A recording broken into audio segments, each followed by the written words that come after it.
And we continue now with more of my exclusive interview with filmmaker Michael Moore.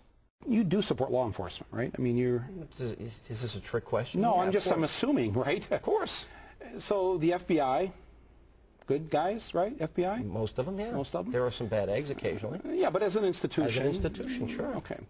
Well, they've said that this mortgage crisis, this mortgage fraud that's been perpetrated, has not been because of the subprime borrowers, the people that are poor or working class.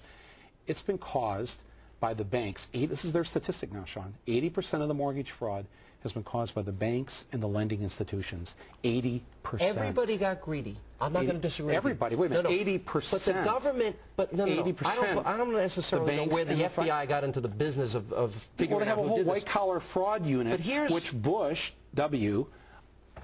Depleted that unit and moved them out of white-collar crime. But you're not answering my question. During the worst white-collar crime that was going on, is there no responsibility at all from the borrower if they buy a house that they can't afford? Who do you want to pay for the house that they decided to buy? They signed their name. Who should pay for that house if they can't afford it instead of evicting them? First of all, a lot of them were swindled and they were lied to. These contracts with the balloon payments, if I brought one of these in here right now, you couldn't even find. Do you sign a contract without reading it? I think a lot of us do. I don't. You don't? No, I read it. You have a mortgage? I have read every page. You read the 50 pages? I'm a loser. No, I'm impressed. Have you read your health care contract with Fox? That I didn't care about. But I have.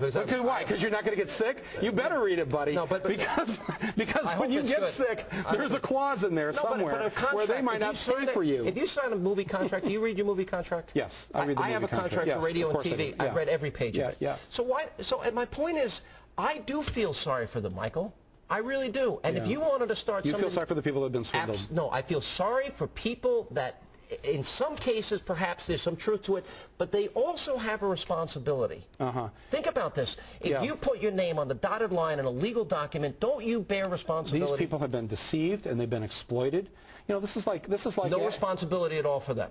No, this is like asking a woman how short was your skirt after she's been raped. It's like that's not even, no, but you wouldn't blame the victim for that. Why were you walking on that side of town? So they shouldn't, if there were balloon payments, they shouldn't have read it? They shouldn't have hired a lawyer to read it for them?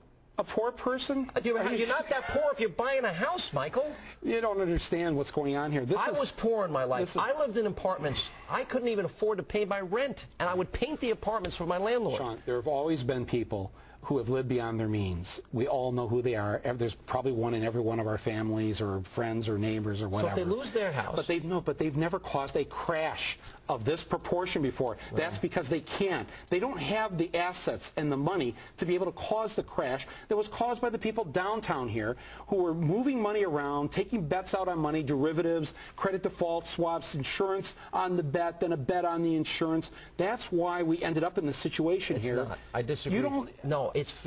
Everyone acknowledges that. That's how we got here. No, not everyone. When the government dictated that the financial institutions and banks had to lower their standards, or else they would be at risk of punishment from the government, then people who normally wouldn't get loans were taking loans that they couldn't afford to pay back. And you think that's what caused That's a big part of it. Yes. Yeah, a big part of it. Very big part of it. FBI says maybe 10% of it. Let me ask you this. So you disagree with the FBI? I disagree with you. But you're saying you disagree with law enforcement. I disagree with your analysis. Disagree with law enforcement. You don't want to put you don't want to in any way blame the individual. I just said that. No, I just said there are always people who live beyond their means, but that's a small piece of it. Do you know the #1 reason why people lose their homes? Medical bills. It's the #1 reason for bankruptcies. And yes, so why don't you get behind universal health care for everyone? Let me ask you one last question. Well, no, don't leave that. I just asked you a question. Why don't you get behind universal health care? Because I'll tell you, I'm going into that now. Here's my point. What's the answer then? If we don't have capitalism, and I'm not saying capitalism is perfect, I think we can make improvements. I think there are unethical people that run some businesses, but there are some very ethical people that create goods and services that we want, need, and desire. There's a lot of ethical people who do that. Yeah, right. I think you say you're an ethical person? Yeah, and there's a lot of small business people who struggle to get by. You know, I'm not against, when you say I'm against capitalism, I'm against what it has become. In some instances. In most instances downtown here, in the big picture of how this economy is being run, of how the money's being moved around, we don't make things anymore, Sean. Have you recognized that? I've made things my whole life, No, so I'm talking about the money. I agree with you. We just make money off money now.